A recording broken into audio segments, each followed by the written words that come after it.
Good day, ladies and gentlemen, and welcome to our webinar on trading triangles, sponsored today by LegacyFX, one of the world's leading Forex and CFD providers. Legacy offers the outstanding MetaTrader 5 platform in all its variations. You can download the desktop version. You can use their web trader, just log on, start trading. You can use their Android device, as well as their iOS version. And MT5 allows you to develop all types of black box programming, add on expert advisors, and do anything you need to do to make your trading better.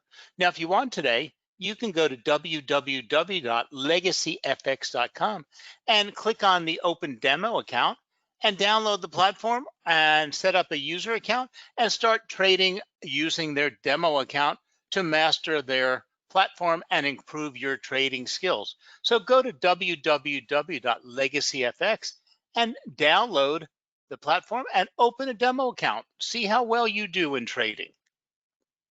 Now, trading with Legacy gives you easy to understand content and personalized service. They offer competitive trading conditions. They're fully regulated and compliant. They offer free trading tools and simple and easy execution of deposits, withdrawals, and trades. They also offer their award-winning trading platform, their award-winning educational platform, and you get a wide range of tutorials and courses. You have live webinars like we have today. You have all types of market research and analysis, and you get all their advanced trading tools. And now, as a trader with LegacyFX, you get free access to the Auto Chartist, one of the most incredible signal and information services available. Gives you trading alerts, gives you forecast ranges, tells you when an asset is rebounding or trending. It allows you to have customizable searches, and it launches directly in the MT5 platform. Now, since Legacy is a regulated provider, I am required to give you a risk warning. So we'll get that out of the way, and then we're going to get started with today's class on trading triangles. Trading foreign exchange and contracts for difference are complex instruments and are traded on margin. Therefore, Forex and CFDs carry a high level of risk, since leverage can work both for you and against you. As a result, CFDs may not be suitable for all investors because you could lose more than you invested. So make sure you understand what the risks are. And if you need help, seek independent advice. Now, today's class is being recorded. If you wish to see a recorded version of today's class, you can do so by using the same link you used to attend now in about 24 hours. Or when investing.com, where you signed up for today's class, has had time to edit and clean it up, you'll be able to find it on the investing.com website under the education tab and then webinars on demand. And in fact, there you can see all the webinars we've ever offered over the last 7 years and pick and choose which ones you want to watch at your convenience. So let's get started with learning how to trade triangles like a champ. Now, in today's class, I'm going to use the term security, but I might say asset. I might say Facebook or Google. I know I'm going to say the euro because my training chart is the euro US dollar, but I'm not talking about any specific asset. I'm talking about all publicly traded financial instruments in which an open market exists. Okay. Similarly, I intermix the terms investing and trading. And the reason I bring it up is over the years, I've gotten lots of not nice emails from people saying, you're talking about trading, you're not talking about investing. Don't you know the difference? I know the difference, and you know the difference. It just gets very, very boring saying trading, trading, trading. So I intermix the terms investing and trading. As we know, typically an investor takes a long-term position, while a trader takes a much shorter-term position.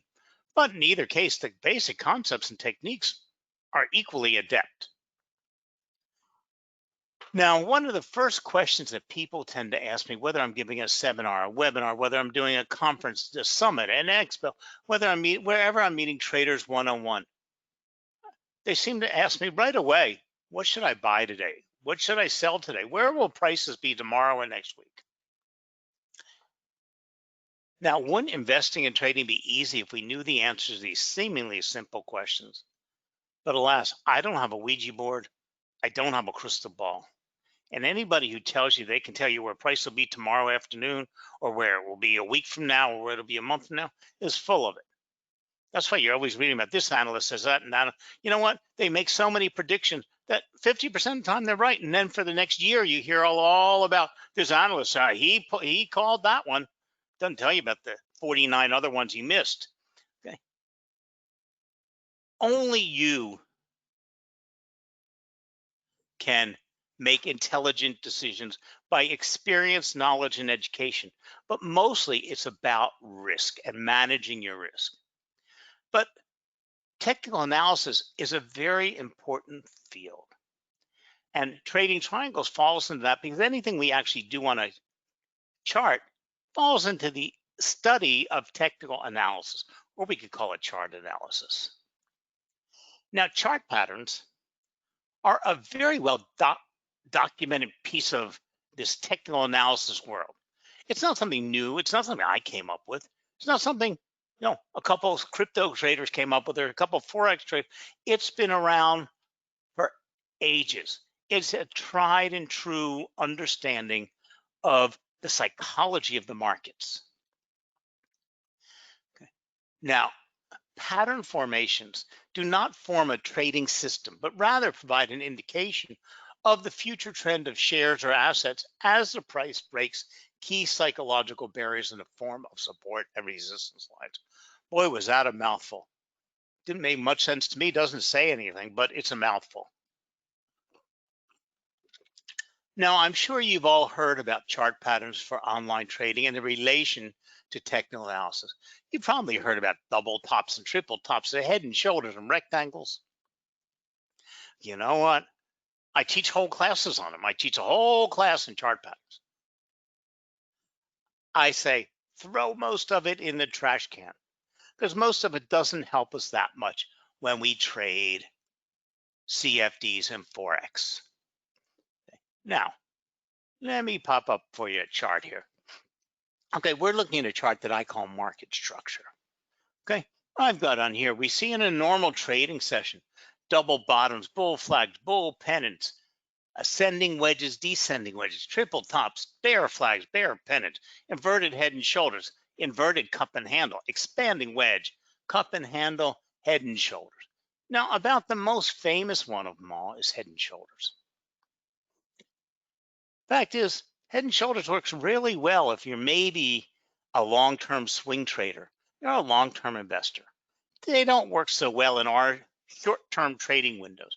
And most of us that are here today, we're not day traders. Day trading is very unique, but we're CFD Forex traders. It means is most of our trades close within a day, maybe 48 hours. The nice thing about CFDs, we can keep them open for day after day, but most of us don't have trades going on for a week or 2 weeks at a time. They're traded in a very short period of time.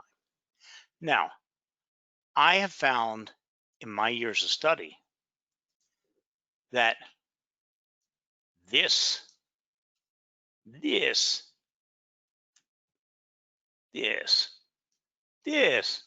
even this can all be put into what I call triangles. Sure, we have ascending triangles, descending triangles, we have symmetrical triangles, we have the bull pennants, we have the bear pennants, we have wedges that are simply triangles with angles on a different degree, but they're all some sort of a triangle formation. If we can look past all of this mumbo jumbo of all these names, we might be able to find something that helps us trade in the near term. And the reason they give us all these names for all of these patterns is traders want to say that, okay, a bull pennant forms during an uptrend. And when you see a bull pennant form, it has a bullish characteristic or a continuation of the current trend. Well, we're going to take a look at some numbers down the road, and you're going to see it's only right a little bit more than 50% of the time. I can't trade on something being right just 50% of the time. So if you throw out all the names and the characteristics and start to understand that only thing that controls the market is price action, and that these patterns will help us see when something in price is telling us something is about to happen. So if we stop looking about the characteristic and just say to ourselves, only thing we care about is when we have a formation that we can call a triangular formation, and when we get a breakout, it can either break up or down. See, when you get rid of, okay, it's a bullish pennant, so it should have a bearish bullish characteristic, and it should be doing this and doing that, and throw all that out of your reasoning and your thinking, and just say, okay, we have a triangular pattern, and at some point we can get a price breakout. When we get that price breakout, we are going to verify that it's a legitimate break, and then we can subscribe to some trading rules to make a trade. And guess what? You've thrown out all of that time and wasted effort, and you've got a higher rate of success, and you've reduced your risk. So here's one very good example here. Okay, here's another very good example. Okay, again, we don't care if it is an ascending triangle, a descending triangle, a symmetrical triangle. We don't care if it's a wedge. We care that it's a triangular formation. And when we get this formation, and then we get the confirmation candles, we get the breakout and the confirmation candles, we can make some trading decisions. And that's all that we really want, is to make some intelligent trading decisions or filter out bad decisions. So in order to have a complete understanding of chart pattern trading, we should also gain a good understanding of one of the most common R chart formations. And what I'm referring to is triangle trading patterns. So in this class, we will discuss the basic triangle formation and some ways to properly identify and trade these patterns. So what is a triangle chart pattern? A triangle pattern is a specific figure formed on a price chart, typically identified when the tops and the bottoms of the price action are moving towards each other like the sides of a triangle. Now, I didn't say the angles are on the same degree. I didn't say it's a 30, 60, 90 triangle. I didn't say it was a 60, 90. Okay. We're looking at a pattern appearing on a chart where the tops and the bottoms of price action are moving towards each other.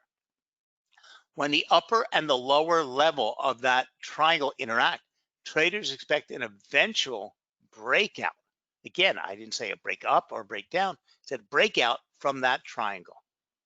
As much, many breakout traders use triangle formation to identify breakout entry points, where you can enter a trade. But simply breaking out of the triangle isn't a indication to make a trade. You need more than that. Now, a triangle will also, whether you're trading a whichever type of triangle, will help us set our stop loss. It will help us set our risk reward ratio. It'll help us set our target price. Okay. So the base of the triangle is the distance from the high of the triangle to the low of the triangle. It is not from this point. It is from this point when you have both of your angles drawn on your chart. Okay. And it is the width of that triangle. Okay. No matter how many times we've studied this, this is not Barry's rule. It's not Billy Bob's rule. It's not Yoshi's rule. It's the rule of thumb in the markets. When you get a legitimate breakout, the distance between the base or the width of the triangle will be the distance or the width of the move of the breakout. Wow. Is that true? Yeah, it is. So in other words, if this pattern breaks out upward, we could take the width of this triangle and lay it on the point of the breakout. Now it's important because you lay it out on the point of the breakout and measure the width of the triangle. Okay, well, if it's a breakdown or a break up. So what you would do is lay it out in either way, because this would be where you would set your target point for your trade. This would also help you set your entry point, but it's not your confirmation point in which you could enter a trade. So it's only will help you set the price down here where you would enter the trade, and it will help you set your take profit level or your limit level. And then the stop loss would be about 10 points below the swing low, the last swing low in the opposite direction. I'll show you more of this when we on an actual chart in a minute. But whether we're looking at a symmetrical triangle, we're looking at an asymmetrical, a channel, the rules stay the same. But the directional breakout is always unknown, regardless of what all these other gurus out there, whatever all the literature is telling you. Okay. If you go with the fact that the breakout is unknown, okay, and the reason for this is that the bullish and the bearish move have equal strength as seen through price action. When the breakout eventually occurs, it is likely to provoke a price move equal to the size of the pattern. Therefore, you should carefully identify the potential breakout in the upper and the lower of the triangle in order to take the right position in the markets. So whether we're looking at an ascending triangle, a descending triangle, because you haven't heard me say in one way or another, oh, this triangle says, okay, it's a continuation. This triangle tells you it's a reverse. This triangle tells you you should buy, and this triangle tells you you should sell. Haven't heard that from me. What I've said, and I'll keep reiterating, is the breakout is unknown. All we have done is identify a pattern, and we know as price moves into the apex of that pattern, it's going to build momentum. It's going to build energy. It's going to build tension, and it's got to break out. But I haven't told you the key yet. In fact, there's a couple keys to identify if it's a legitimate breakout, because we can't do that when it first breaks through this triangle. So let me share you with a little presentation that'll actually reinforce this to you.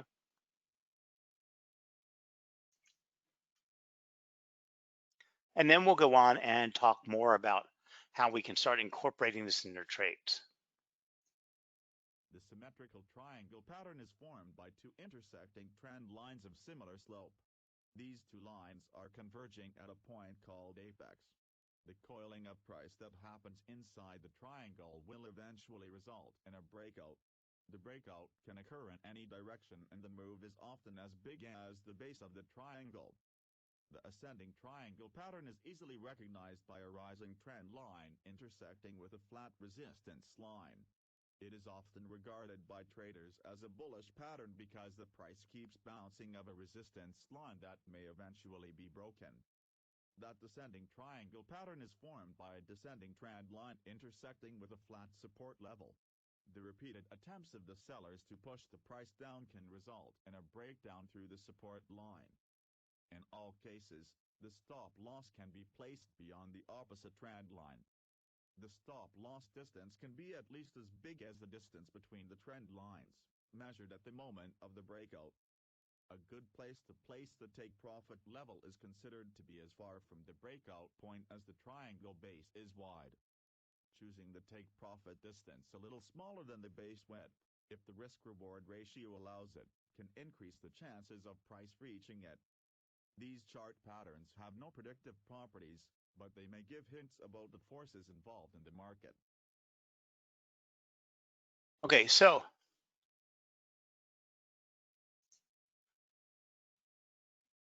as we said, we have symmetrical triangles, we have rising wedges, we have bearish pennants, we have expanding triangles, whatever name you want to give to them. But the question is, how can we trade triangles? Well, like I said before and in the presentation, The ultimate thing, the most important thing about a triangle is that we can set our rules of our trade. So once a triangle is identified on the chart, traders will wait for a breakout either above the support trend line or below the support. After a breakout is confirmed with either a closed candle above resistance or below, a stop loss can be placed approximately 10 pips below the last swing low of the triangle. A limit equal to the height of the triangle is then placed. So we're going to look for the breakout, the direction of the breakout. Now, we're not making a trade yet. We're just setting things up. So here we have our breakout. Okay. So we're going to drop on the width of the triangle here, and we would use this to set our limit. We would place our stop loss approximately 10 pips below the swing low, the lowest swing low before the breakout. But we are not trading it, okay? Our entry is here, 2 candles from now. And they always have to be on closed well, I take it back. The first candle is closed as the breakout. The second candle is known as the confirmation candle. That candle needs to remain outside of the triangle, because a lot of times, let me clear this off for a second, price will break out and then the next candle come right back in. So it doesn't matter whether it's a bullish or bearish candle, that next candle must remain outside of the triangle to confirm the breakout. Okay. So therefore, you cannot make a trade on this candle here, because that's your confirmation candle. So you would enter your trade in the direction of the break on the third candle here when the entry level is above the breakout. So on this confirmation candle, we can then enter our buy at this price. If the confirmation candle closed down here, it hadn't gone back in, you would make it at the breakout point of that trade. So you have the confirmation candle, which confirms it, and then you're ready to enter at the best price in the next candlestick. Okay. Yes, you might, because breakouts sometimes have a lot of energy and momentum, and you might get the breakout here, and the next candle could easily use up most of your profit. Okay. Well, a lot of traders don't want to wait. That's the problem, because a lot of times price returns back into that candle and back into that pattern. Now, I would rather get less trades in and have more successful trades than less bad trades because I wanted to act too soon. Because I'm not counting pips. I'm counting successful trades where I've made and has reached my limit order. Okay. So I'm not saying, wow, I could enter this trade in the previous candle and made 22 more pips. No, I'm saying I entered this trade correctly and I still made 25 pips, not the whole 40 that I could have made. I'm happy. Greed is the worst thing. Filtering down trades. Now, there's a lot of traders and there's a lot of trading systems. I'm not telling you I'm right and I'm the best. What I'm telling you is there's lots of trading systems that will enter as soon as you get the breakout, because they're saying, fine, there's a high probability to continue in that direction. I want the highest probability trade of all, okay? Now, there are 2 other keys we want to look at here before we're going to actually make a trade. One of the most important, actually, let me pop up a chart here. Let's see if we can make this, hold on a second. Let's see if I can make this a little bit larger so you can see it a little bit better. Yeah. Okay, now it's really easy to say, he went back and found something that fit his trading. I didn't. I've been using this chart for a very, very long time because this was the perfect example, and it was live when I did this. It just means time has progressed slower because I can't always find the exact same right asset to trade at the moment in class. So here we're looking at the pound Canadian dollar. Okay. So here we got our breakout candle, we got our confirmation candle, and we traded on the third candle, and it reached all the way up here. If we would have set our width of the candle, we would have entered here and we would have made profit all the way up to, say, we would have gotten out here. Okay. We made all that profit. How much did we lose? We lost. We didn't lose. We had these potential pips that we could have made. But because the third candle was a little bit on the red side, the bearish side, we actually were able to get in at a lower point and we made profit from here to here. That's all that I care about. So we had our breakout candle, our confirmation candle, and we would have entered our trade. Okay, nice, simple, clean, easy. Now, lots of times you don't get it. Okay, you say, fine, I didn't get a trade opportunity. I moved on elsewhere. You know, the markets are an amazing thing. There's always something to trade. So we look here, again, we have triangle formation. We got the breakout. Okay, we got the breakout candle, but look what happened. We were expecting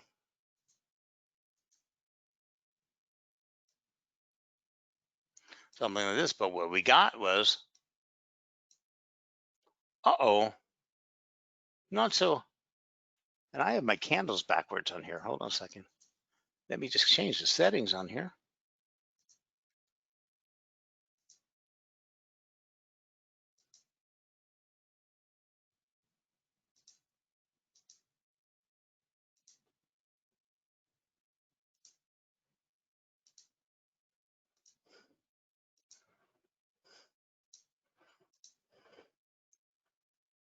Okay, now that makes more sense.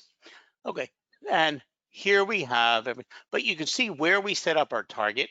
See, here we have our target set up with the width of the base. We had everything set up and we actually had our buy. Okay, and unfortunately, we would have had a losing trade here, but we would have had our stop loss set pretty safely because our stop loss would have been the swing low, which would have been here right before the candle, and we would have taken out here with a loss, a small one. But there are two more very important pieces of information.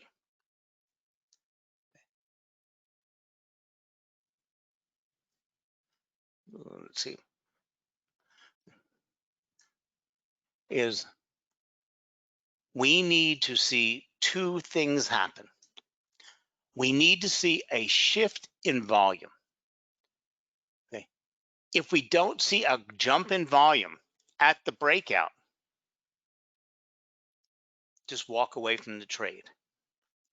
We also need to see where our next support level is and our next resistance level. Because when we're setting our target price and our stop loss, we have to be aware of key market price points. And if we have a major stop loss that is lower than our target, we would have to then reassess our target price and move our target to that resistance level. We'd also have to assess where we're putting our stop loss based on where that support level is. Okay. And so we need to assess our risk reward ratio, our stop loss, our target point, and we need volume.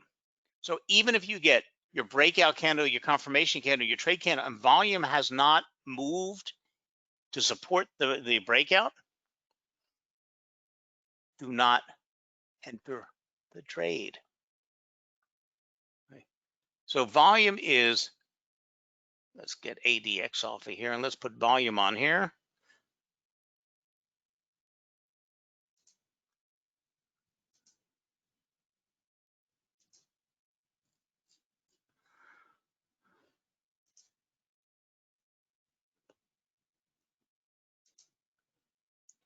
Okay, so as we can see here, we had nice steady volume going into the breakout.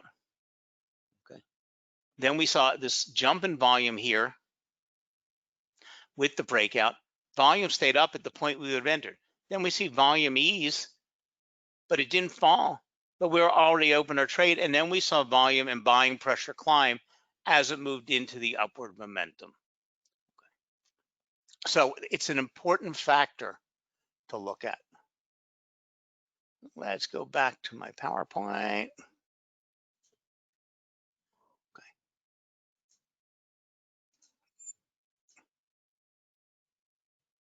So regardless of the kind of triangle, you would set your stop loss, your take profit, your buy point, everything exactly the same. Whether it's an ascending triangle, descending triangle, whether it's a wedge, whether it's a bull pennant, a bear pennant, and stay away from deciding ahead of time the characteristics of that pattern. Because they say descending triangles are considered continuation patterns.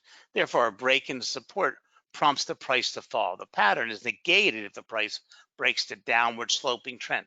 It's a bunch of mumbo jumbo. So typically, you want to buy after the pattern breaks resistance as it did. It's a good practice to set stop losses just below the significant high or the significant low, depending on which way it's going, of the last swing high or low before the breakout.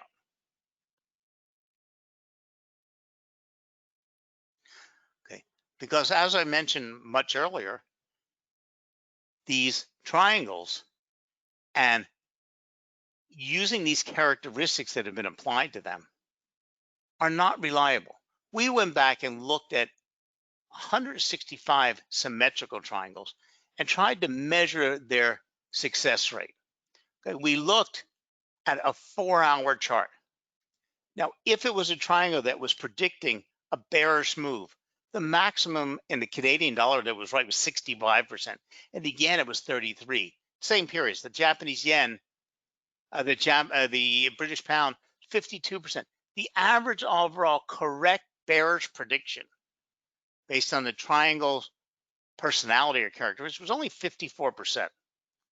Bullish was only 54.7. That's not enough for me to make a trading decision.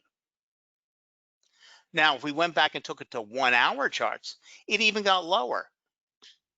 Using that characteristic, it was only right 51.7% of the time. So why would I want my judgment colored by these characteristic predictions? So even though the numbers are quite small, this does give some objective data on the reliability of a triangle pair across Forex pairs. So when the pattern ends and the volatility dips to a minimum, support and resistance lines will be very close. The market will then usually start to show some preferred direction. There's no guarantee of this, however. As always, it's best to prepare for false breakouts and retests of the support and resistance line because we want to move the odds in our favor at all times. So the easiest way to trade this chart pattern is to treat it as a continuation breakout. Wow. Would we? Nah. While there are instances when symmetrical triangles mark important trend reversals, they more often mark a continuation of the current trend. Regardless of the nature of the pattern, continuation or reversal, the direction of the next major move can only be determined after a valid breakout. So we want to be aware of the trend. We want to qualify the pattern we're looking at, understanding how well developed that trend is and how well developed that triangle is. Do we really have a triangle formation? It's a beautifully formed triangle. What is the overall action inside that triangle? Is it hitting support and resistance, going up and down between them, or is it just kind of staying in the middle and not a well-developed triangle? Because even though you can draw the lines, you want to look at how the price action is as it's moving into that apex. The more well-developed it is, the more success rate you're going to have. Okay, remember volume. As the triangle extends, the trading range contracts. volume should start to diminish as price moves into the apex of the triangle. This is referred to the quiet before the storm, or the tightening consolidation before the breakout. Duration. Okay, our type of duration, we're not looking for a triangle that developed with just 4 candles or 6 candles within the last 15 minutes. We're looking for a well-developed triangle that's taken several hours or maybe the day to form. Okay, but we're not also looking at a 1-hour chart or 1-day chart with a triangle that took a month to develop, because it doesn't fit our trading style. And that means we're going to get a break, and we might get a breakout, but it might be a day or two before the price climbs. Now, we also want to always look at breakout direction. The future direction of the breakout can only be determined after the break has occurred. Sounds obvious enough, doesn't it? But attempting to guess the direction of the breakout can be dangerous.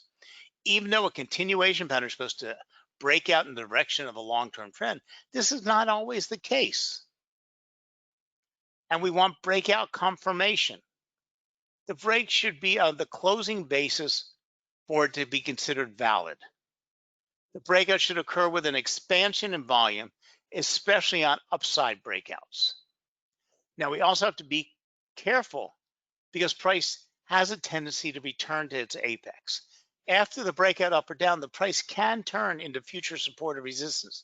The price sometimes returns to the apex or the support and resistance levels around the breakout before resuming the direction of the breakout. So you want to be careful. I showed you to that in one of the live charts where it actually came down and almost went in and then surged up for the breakout. Okay, it didn't come to our stop loss, so we were perfectly fine. And then price targets. Okay, remember, we want to set the targets based on the width of the triangle, but we have to always look at support and resistance levels above and below to adjust those limits. So to sum it up, triangle patterns are easy to spot and provide good risk reward opportunities. Traders can quickly know that a big move is near, as well as a profit objective and the amount to be put at risk. Now, before we go on, if you notice on your screen, there's a little section that says handouts. I put together 2 handouts for you. One is called chart patterns. It talks about all the chart patterns, everything we talked about in class, and it gives you examples so that you have all of this stuff so you don't have to memorize it. The second is the technical analysis guide from investing.com. This is an incredible reference guide. It covers all the parts of technical analysis, gives you all the types of research and understanding, and it's a good resource guide. So both of these are free. There's no registration. There's no form you have to just click the download button. They're in PDF format. Download them to whatever device you're using right now, and then you can move them around later because they're only available in the live class. So please click those download buttons and use them at your leisure. So now that you have the knowledge of these 3 powerful price patterns, you are steps closer to becoming a much more confident trader. So thank you for joining us today. And I hope you learned a little bit about triangles and chart patterns. Now remember, chart patterns are easy to trade. Okay, I am a chart pattern trader. There are different ways to trade them. And they're easy to develop your own strategy, your own testing method, your own verification, your own filters. I've given you some guidelines, but you'd be fine. They're an easy strategy to use. And before you know it, you'll be finding triangles and trading them like a pro. Okay, they're not difficult, and the success rate is very high, and they're quite profitable. So thank you very much for joining us. Thank you for supporting investing.com, and thank you for supporting LegacyFX. Have a great day now, and we'll talk to you all again real soon. Bye now.